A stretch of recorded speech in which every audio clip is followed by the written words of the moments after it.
kita ada di tempat ahlul karam, yaitu kemuliaan Rasulullah Muhammad sallallahu alaihi wasallam. مطربه بحث من دخلوا دياره وشافوه قوم ما يظلمون أصلا من أسلفهم في هذه الدار أوفوه في دار القرار. قوم عاشوا على ذكر الله وعلى محبة الله ورسوله، فلهذا الله سبحانه وتعالى أبقى ذكرهم لأن قلوبهم تعلقت بالباقي، ومن تعلق بالباقي يبقى ذكره باقي. Beruntung mereka yang mau masuk rumah-rumah orang-orang saleh seperti ini. Siapapun yang masuk akan mendapatkan jamuan-jamuan indah dari keberkahan dan keindahan Allah Subhanahu wa taala. Mereka adalah seorang kaum yang selalu namanya disebut-sebut, namanya kekal, jasadnya boleh meninggal tapi namanya tetap harum dan dikenal karena mereka berhubungan langsung dengan Zat yang maha kekal. Hidupnya untuk Allah Subhanahu wa taala, lisannya selalu berzikir kepada Allah Subhanahu wa taala, hatinya selalu bersama Allah Subhanahu wa taala, maka Allah mengekalkan namanya dan mengekalkan sifat-sifat indahnya. النبي محمد صلى الله عليه وآله وصحبه وسلم يقول: الكريم قريب من الله، قريب من الناس، قريب من الجنة، بعيد من النار. والبخيل بالعكس من ذلك، بعيد من الله، بعيد من الناس، بعيد من الجنة، قريب من النار. ولا جاهل كريم أحب إلى الله من بخيل عابد. Rasul sallallahu alaihi wasallam bersabda, orang yang dermawan adalah orang yang dicintai oleh Allah. Orang yang dekat dengan surga dan jauh dari neraka. Orang yang kikir, orang yang dibenci oleh Allah, dibenci surga dan dicintai neraka. Ketahuilah, seorang yang bodoh tapi dia punya sifat dermawan jauh lebih baik dari orang yang ahli ibadah tapi dia bakhil atau kikir. فمحبتهم سعادة في الدنيا وفي الآخرة. كيف وقد ذكر لسيدنا الشيخ عبد القادر الجيلاني وهو في بعض رحلاته مع بعض تلامذته عندما اشتكى له أهل القرية قال له: إننا نسمع من هذا القبر صوت يزعجنا وكأنه صوت شخص يعذب. فلما دلوه على القبر قال: هل بدأ حضر مجلسنا؟ قال: لا. قال: بدأ. سلم علينا؟ قال: لا. قال: بدأ. قال: مرة رأى موكبا أنت فيه فاستعظم هذا الموكب فقال: إذا كان هذا حاله في الدنيا فكيف في الآخرة؟ فقال: وجبت له شفاعتنا. فقام على القبر ويستشفع عند الله سبحانه وتعالى على صاحب هذا القبر حتى شفعه الله فيه. دل نظر إليهم بنظرة محبة، نظرة تعظيم. فلهذا كان لهذه النظرات أثر في الدنيا وفي الآخرة يسعد بهم الإنسان. أما من اجتمع بالنبي محمد كثير، لكن ليس كلهم نظروا له بعين المحبة والتعظيم، إنما الخصوصية لمن نظر له بعين المحبة والتعظيم. فمن نظر للحبيب محمد صلى الله عليه وسلم بعين المحبة والتعظيم سعد في الدنيا والآخرة، ومن نظر إليه أنه يتيم أبي طالب لم ينتفع به لا في الدنيا ولا في الآخرة.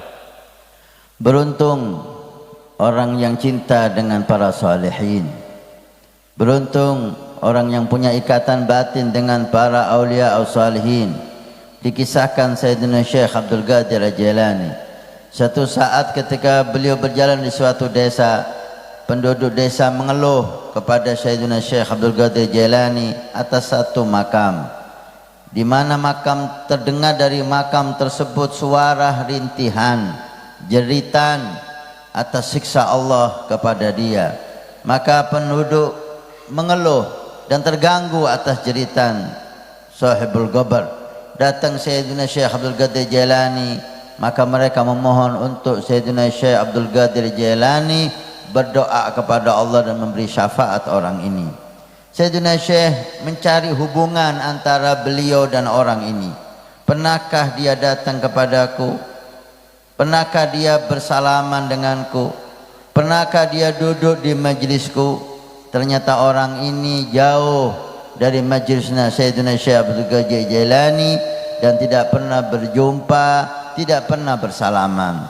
Tapi ada yang mengatakan, tapi ya Syekh, pernah suatu saat kamu melewati desa ini dengan rombonganmu, kemudian debu berterbangan kemana-mana, dan orang ini melihat debu dan rombonganmu, seraya dia mengatakan, ini keadaan Sayyidina Syekh Abdul Qadir Jailani di dunia, Allah mengagungkannya di dunia, bagaimana keadaannya nanti di hari kiamat. Hanya ini yang dia lakukan. Ini hubungan dia melihat Sayyidina Syekh Abdul Qadir Jailani dengan pandangan cinta, dengan pandangan penghormatan dan ta'zim. Maka Sayyidina Syekh Abdul Qadir Jailani berkata, wajabat syafaati, alas ini wajib menjabat syafaatku. Berdiri di atas makamnya, berdoa dan berdoa dan berdoa sehingga diangkat siksa oleh Allah pada kuburan tersebut. Inilah kata beliau Habib Abdullah, pandangan yang bermanfaat, memandang orang soleh dengan cinta, memandang orang soleh dengan mahabbah dan ta'zim akan membuat pandangan itu bermanfaat untuk kita di dunia dan untuk kita di hari kiamat. Yang melihat dan memandang Nabi banyak, tapi tidak semua menjadi sahabat yang mulia. Memandang Nabi Muhammad dengan cinta dan ta'zim, dialah yang akan bahagia menjadi sahabat Rasul sallallahu alaihi wasallam. Tapi jika seseorang memandang Rasulullah hanya yatim Abu Talib, anak yatimnya Abu Talib, tanpa cinta, tanpa mahabbah, maka pandangan itu tidak bermanfaat untuknya. Betapa pentingnya, betapa hebatnya ketika kita memandang orang saleh dengan mahabbah dan ta'zim.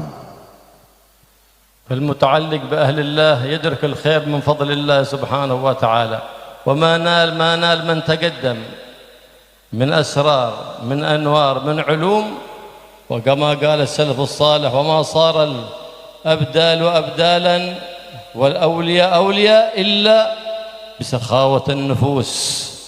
عندما كانت الدنيا في أيديهم لا في قلوبهم،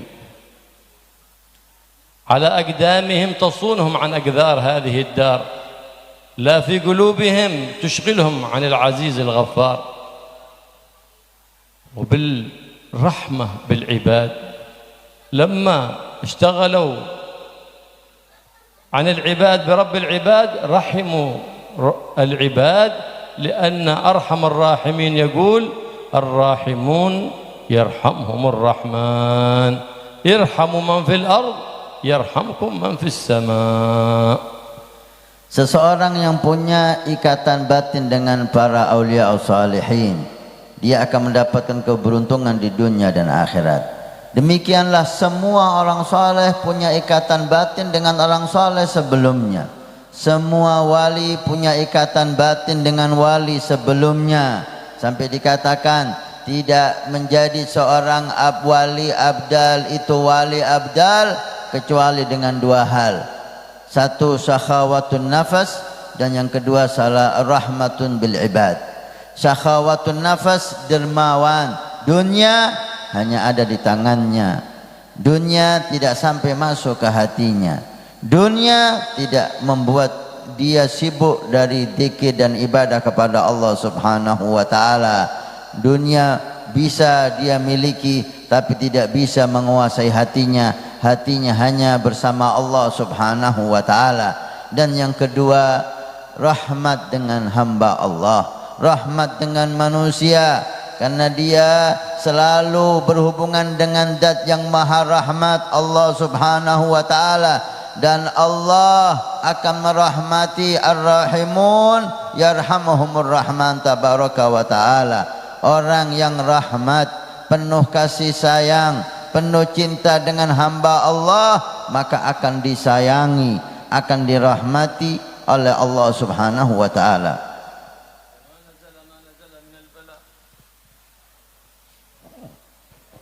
وما نزل ما نزل من البلاء ومن الكورونا وغير ذلك مما نراه من مصائب هذا الزمان إلا بارتفاع الرحمة من القلوب، وكأننا في يوم الميعاد كل في هذه الدار يقول نفسي نفسي، لكن سيد البشر ما بدأ خص نفسه بشيء، وإنما قال أمتي أمتي. فلما يكون العبد اهتمامه بأمة النبي محمد يكون أقرب للنبي محمد، أرحم بأمة النبي محمد يكون أقرب من النبي محمد صلى الله عليه وعلى آله وصحبه وسلم، الذي ما طلب أمرا لنفسه ولكن مسألته لمولاه لأمته صلى الله عليه وعلى آله وصحبه وسلم. Tidak turun musibah termasuk musibah corona yang baru saja datang dan udah pergi, alhamdulillah, mudah-mudahan enggak kembali lagi. Tidak ada musibah kepada umat ini kecuali karena rahmat kita sesama kita telah hilang di hati kita. Ketika rahmat hilang di hati kita, maka turun adab dari Allah subhanahu wa ta'ala. Oleh karena itu tidak ada orang yang mempunyai sifat rahmat kecuali dirahmati oleh Allah. Kata beliau, banyak di antara kita ini seakan-akan hidupnya udah di hari kiamat. Nafsi-nafsi, diriku-diriku, udah nggak mau lihat orang, udah nggak mau ngurus orang. Seperti di hari kiamat keadaan kita ini. Nafsi-nafsi. Orang sibuk dengan urusannya masing-masing, dengan keinginannya masing-masing, tanpa peduli dengan saudaranya dan orang lain. Ketahuilah, yang paling dekat dengan Nabi Muhammad adalah yang paling cinta dengan umat Nabi Muhammad. Yang paling mendapat perhatian Rasulullah Muhammad sallallahu alaihi wasallam, mereka yang paling perhatian dengan umat Rasul sallallahu alaihi wasallam. Kita lihat Nabi, gak pernah Nabi minta kepada Allah di doa-doa yang dikabulkan oleh Allah untuk dirinya. Semua doanya untuk umat Rasul sallallahu alaihi wasallam. Allahumma salli ala Muhammad. Wa ma tanaqqala as-salaf as-salih min bilad ila bilad illa rahmah bil ibad bi ummat sayyid al-ibad Muhammad sallallahu alaihi wa alihi wa sahbihi wasallam. لأنهم بهم يدفع الله البلايا، ترتفع المصائب إذا أرادت البلايا أن تخرج. وجدت هناك قوام الليل يبيتون لربهم سجدا وقياما كما ورد عن النبي محمد صلى الله عليه وسلم، يريد البلاء أن ينزل فيرتفع الدعاء فيتعالجان بين الأرض والسماء فلا ينزل البلاء حتى يوم القيامة. ببركة من؟ ببركة من لم يستطع أن ينفع أمة النبي محمد بقال أو مال، فلا أقل بالدعاء في جوف الليل يدعو لأمة النبي محمد. وهذا هو الاهتمام، لا بالفضول الذي وقع فيه في هذا الزمان الناس، من حين يصلي الصبح يفتح الأخبار والجرائد وينظر في النت ما هي أخبار العالم. هذا من الفضول، هذا من الفضول وليس من الاهتمام بأمر الأمة. إنما اهتمام بأمر الأمة أن يقوم في جوف الليل ويدعو لأمة النبي محمد ليرفع الله عنهم البلايا والفتن فتصلح العباد ببركة عبد محبوب عند رب العباد جعله الله خليفة عن النبي محمد صلى الله عليه وآله وصحبه وسلم. فكما اجتمعنا وإياكم في هذا المجمع المبارك، نسأل الله سبحانه وتعالى يكون هذا المجمع يعود خيره وبركته على إندونيسيا كلها وعلى بلاد الإسلام جميعا، ويرفع الله بسبب هذا الاجتماع بلاء وأذى قد حل في هذه الأمة، ويصلح آل بيت النبي محمد ويصلحهم ويصلح بهم ويصلح ما بينهم ويطيل الأعمار في عافية ويمتعنا متعة كاملة في صحة وعافية لحبيبنا أحمد بن حسين السقاف، يعطيه الصحة والعافية وطول عمر في طاعة، ويبارك في أولاده يجعلهم قرة عين ويبقي العلم فيهم إلى يوم الدين يا رب العالمين. وتقر عيوننا بأنفسنا في أولادنا في طلبتنا، ويسمعنا وإياكم بكل خير، ويسمعنا وإياكم بكل خير، ويرينا كل خير، ويجنبنا كل شر وبوس وضير بجاه النبي محمد صلى الله عليه وآله وصحبه وسلم. Beliau para awliya as-salihin pindah dari tempat yang satu ke tempat yang lain, tinggal di suatu daerah kadang-kadang jauh dari tempat tinggal aslinya. Itu disebabkan karena rahmat mereka kepada umat ini. Karena adanya mereka maka umat ini dijaga oleh Allah Subhanahu wa taala. Berapa banyak bala musibah akan turun kepada umat ini, tapi karena di situ mereka bangun malam, mereka doa kepada Allah, mereka menangis kepada Allah untuk keselamatan umat ini, maka bala tidak jadi diturunkan oleh Allah sebab mereka. Kalau tidak ada mereka di sekitar kita, maka hancurlah umat ini karena banyaknya kemaksiatan dan kemungkaran. Ketahuilah, kata beliau, bahwa doa ketika bala turun dan ada seseorang yang berdoa, orang saleh yang mengangkat tangannya kepada Allah di tengah malam, sehingga bala tadi dan doa bertengkar, bergulat sampai hari kiamat. Artinya bala yang akan diturunkan tidak jadi mengena umat ini, hanya di langit sampai di hari kiamat. Berkat siapa?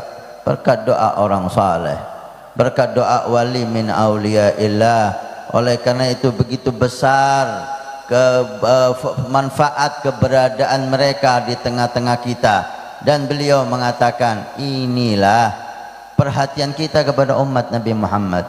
Minimal kalau tidak ada harta yang kita miliki cukup banyak untuk kita bagi kepada umat, kalau tidak ada ilmu untuk kita ajarkan kepada umat, maka janganlah anda kehilangan doa di tengah malam untuk umat Nabi Muhammad sallallahu alaihi wasallam. Dan ini bentuk kepedulian kita kepada umat Nabi yang benar. Kalau mau ada ghirah kepada umat, cemburu dengan keadaan umat, bangun tengah malam doa kepada Allah. Ini yang manfaat untuk umat. Bukan, kata beliau, mulai subhanallah, hayya ala salah, as-salatu khairum minan naum, kita udah buka HP melihat kabar apa yang terjadi sekarang. Siapa lagi yang berkata, ada apa lagi ini di mensos. Kita mulai subuh sampai tengah malam kita sibuk melihat kabar. Apa manfaatnya umat kita lihat kabar itu? Umat tidak mengambil manfaat apa-apun, itu malah merusak hati kita dan merusak pikiran kita. Tapi kalau ingin perhatian kepada umat, ingin ada kecemburuan kepada umat Nabi sallallahu alaihi wasallam, doakan di tengah malam. Inilah manfaat kita, ini yang kita yang bisa memberikan manfaat kepada umat ini. Dan beliau menutup dengan doa yang begitu indah untuk kita semua yang hadir, dan khususnya untuk orang tua kita, untuk guru kita Al-Habib Ad-Da'ilallah Al-Ustadz Ahmad bin Husain bin Abu Bakar bin Husain As-Segaf. Mudah-mudahan Allah panjangkan umurnya dalam kesehatan yang sempurna fi taatillah, dan pada putra-putranya mudah-mudahan Allah menjadikan mereka qurratul ain, anak-anak yang dibanggakan orang tua dan kakeknya, dan anak-anak kita dan santri-santri kita dan orang-orang yang kita cintai. Mudah-mudahan majlis ini, keberkahan majlis ini Allah berikan kepada kita dan mereka. Bahkan beliau berdoa mudah-mudahan keberkahan majlis ini untuk seluruh masyarakat Indonesia. Bahkan keberkahan majlis ini diharapkan untuk seluruh umat Nabi Muhammad sallallahu alaihi wasallam. Allah panjangkan umur Habibana Ustaz Saleh Al-Idrus dalam kesehatan yang sempurna fi taatillah wal afu minkum. Wassalamualaikum warahmatullahi wabarakatuh.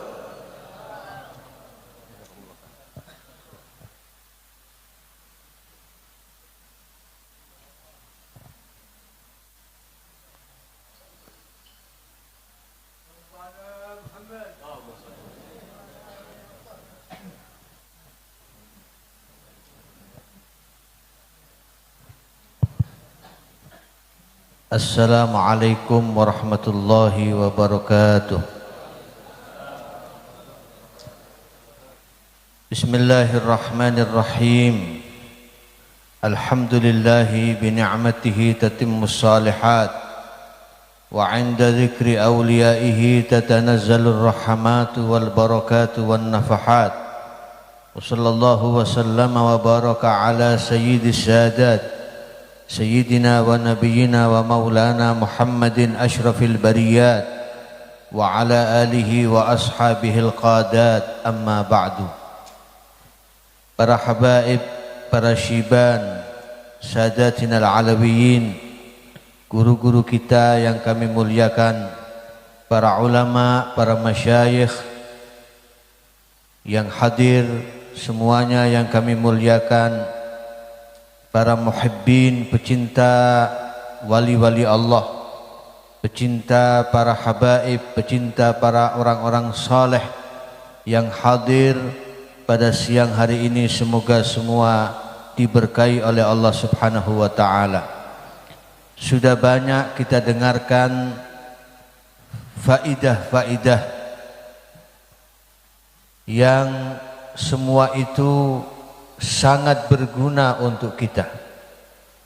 Di antaranya tadi bagaimana tentang pentingnya kitab Ihya Ulumuddin, mempelajari kitab Ihya Ulumuddin. Di majlis ini, majlis dan tempat ini bersambung dengan Al-Kutub Al-Habibul Imam Abu Bakar bin Muhammad bin Umar As-Saqqaf. Karena sebagaimana tadi diceritakan bagaimana pada tanggal 15 Rajab tahun 1368 Hijriah, di tempat ini, di majlis ini, atas permintaan langsung dari sahibul haul Al-Habibul Imam Al-Arif Billah Al-Habib Abi Bakar bin Husain As-Saqqaf, maka Al-Habib Abu Bakar bin Muhammad As-Saqqaf menghadiri khataman kitab Ihya di majlis ini, dan dengan tertib Fatihah yang sangat luar biasa. Ketika itu tadi diceritakan kedatangan Al-Habib Abu Bakar As-Saqqaf dari Gresik, selain menghadiri khataman Ihya di majlis ini, di tempat ini, juga untuk menyampaikan tahniah, ucapan selamat kepada Al-Habib Husain bin Muhammad bin Tahir Al-Haddad yang pindah ke kota Bangil dari Jombang, di mana sebelum peristiwa itu bahwa ada sebuah isyarah dan bisyarah. Salah seorang dari kalangan masyayikh dari marga Ghanim bermimpi sebelumnya, satu hari sebelum kedatangan Al-Habib Abu Bakar As-Saqqaf dari Gresik. Orang ini bermimpi bahwa seakan-akan Masjid Jami' Bangil itu penuh manusia, lautan manusia.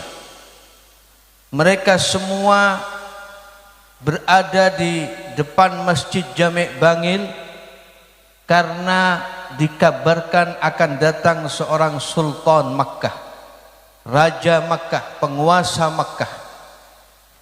Tiba-tiba tidak lama kemudian ada 5 mobil datang, dan masing-masing turun dari mobil tersebut masuk ke dalam Masjid Jami' Bangil. Dan yang dikenal oleh orang yang bermimpi, yang turun saat itu, yang dikenal hanya Al-Habib Abu Bakar Gresik, yang lainnya tidak ia kenali. Maka kemudian setelah mimpi ini diceritakan kepada Al-Habib Husain bin Muhammad Al-Haddad, maka ketika itu kemudian beliau mengatakan, mimpi ini adalah sebuah mimpi yang benar. Sultan artinya raja, karena beliau Al-Habib Abu Bakar As-Saqqaf seorang kutub. Al-Kutub adalah sultan, raja dari para wali. Makkah adalah isyarat, karena Makkah itu mahbatul wahyi, tempat turunnya wahyu dari Allah Subhanahu wa taala kepada Nabi Muhammad sallallahu alaihi wasallam.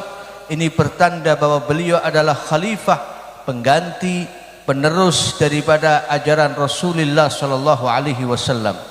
Dan masjid adalah isyarah tempat kebaikan, di mana di situ terdapat penjagaan dan keamanan dari Allah Subhanahu wa taala. Maka beruntunglah orang-orang Bangil. Kita semua di sini orang-orang Bangil berada dalam inayah, riayah, perhatian dari para auliaillah. Ada inayah dari Al-Habib Abu Bakar bin Muhammad As-Segaf, ada inayah dari Al-Habib Husain bin Muhammad Al-Haddad, ada inayah dan riayah dari Al-Habib Abi Bakar bin Husain As-Saqaf yang kita hadiri haulnya pada hari ini. Mudah-mudahan keberkahan mereka terus menyertai kota Bangil, menyertai kita semua dan seluruh yang ada di sekitar kota Bangil. Amin ya rabbal alamin. Para hadirin, kita dengarkan pula betapa indah sejarah sirah hidup daripada Al-Habibul Imam Abu Bakar bin Husain As-Saqaf yang kita peringati haulnya.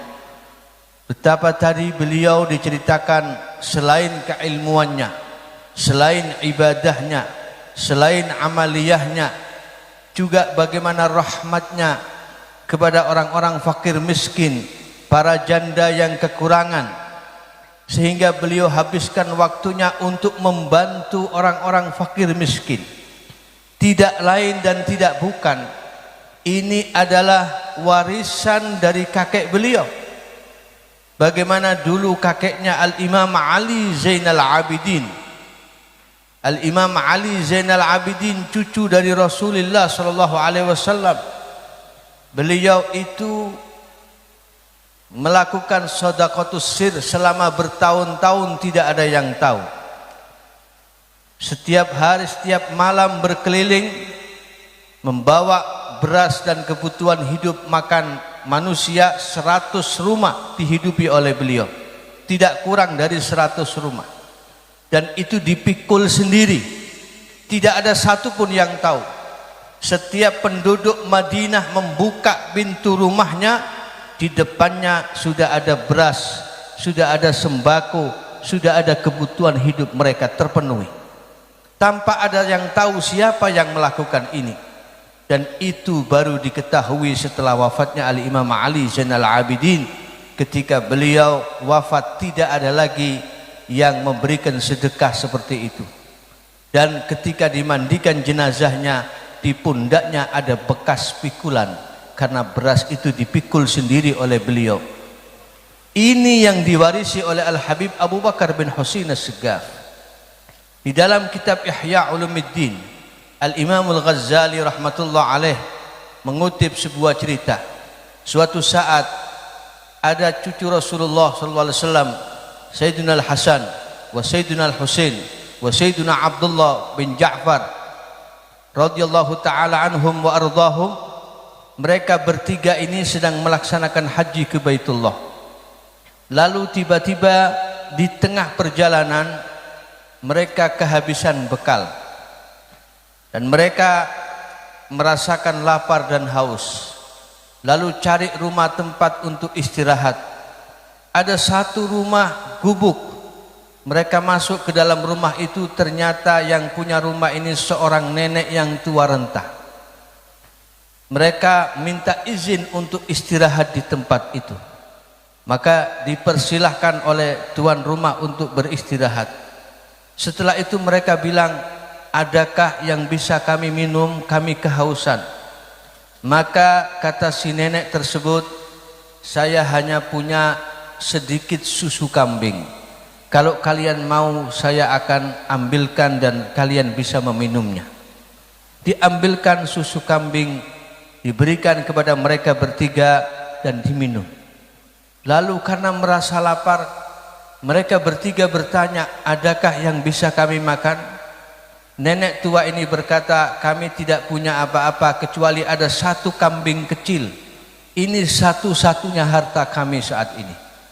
Kalau kalian mau, silakan salah satu dari kalian